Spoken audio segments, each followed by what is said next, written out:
The fear of growing up is one that a lot of people are familiar with, myself included. I am 22, going on 23 this year, and I don't know what I'm doing with my life. I am wandering aimlessly down a road that has only one end, and that scares me. So, like many people before me, and many people will after me, I look into my childhood for comfort. But what about childhood is so comforting? What is it about that feeling of nostalgia that we chase, that we crave? I want to talk about that and more with this video. There will also be a not so subtle promotion for a game that is in development by Real Time Studios called Pinata Puppy World coming out in 2026. And that game aims to capture the emotions that I want to talk about here. What is nostalgia? The Oxford Dictionary defines nostalgia as a sentimental longing or wistful affection for the past, typically for a period or place with happy personal associations. But words alone cannot define true feelings of nostalgia, as it is experienced differently by different people. For me, nostalgia is the early 2000s and the things of that time. TV shows, movies, games, and toys, things I grew up with that remind me of the past in the best light possible. But nostalgia is a tricky thing. I didn't have the greatest childhood growing up, I don't think many people did, but it definitely feels worse now.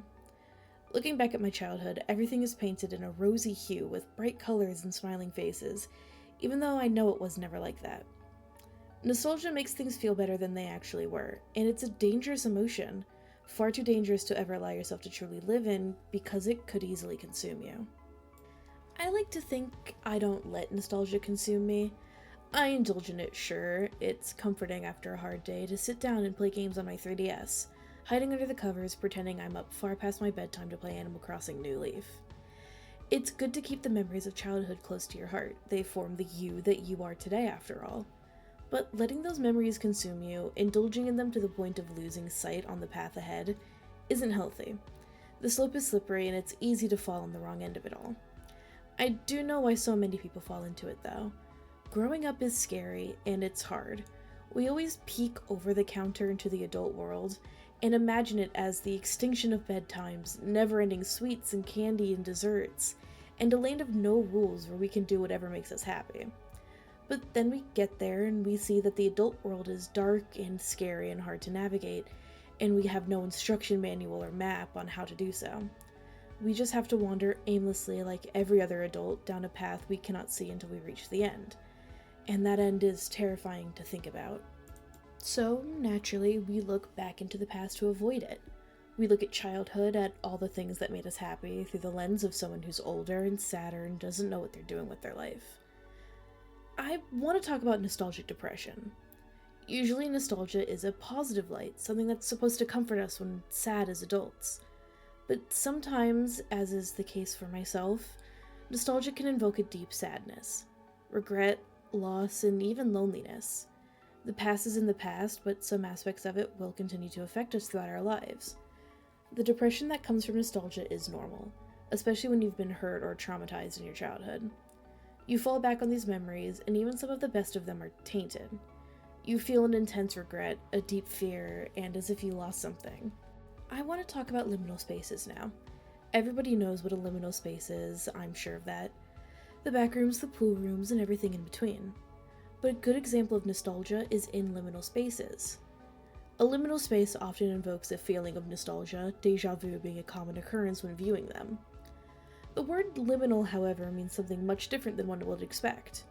As per the Oxford Dictionary, liminal can be defined as either occupying a position at or on both sides of a boundary or threshold, or it can be defined as relating to a transitional or initial stage of a process. Most people use the first definition, as liminal spaces are seen as between the world of consciousness and subconsciousness, awake and asleep. The back rooms, for example, are a place one has to no-clip into, falling through reality and into an endless hall of yellowed carpet, peeling wallpaper, buzzing fluorescent lights, and the distant smell of mildew. Innately, something horrifying about being entirely alone. Or are you alone?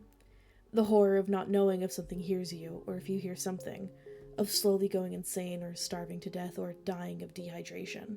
And so, if these are all horror medias, if this is all supposed to be scary, why do so many people find comfort in liminal spaces? Why is it such a popular media, so much that it gave birth to a genre called weirdcore or dreamcore? The nostalgia.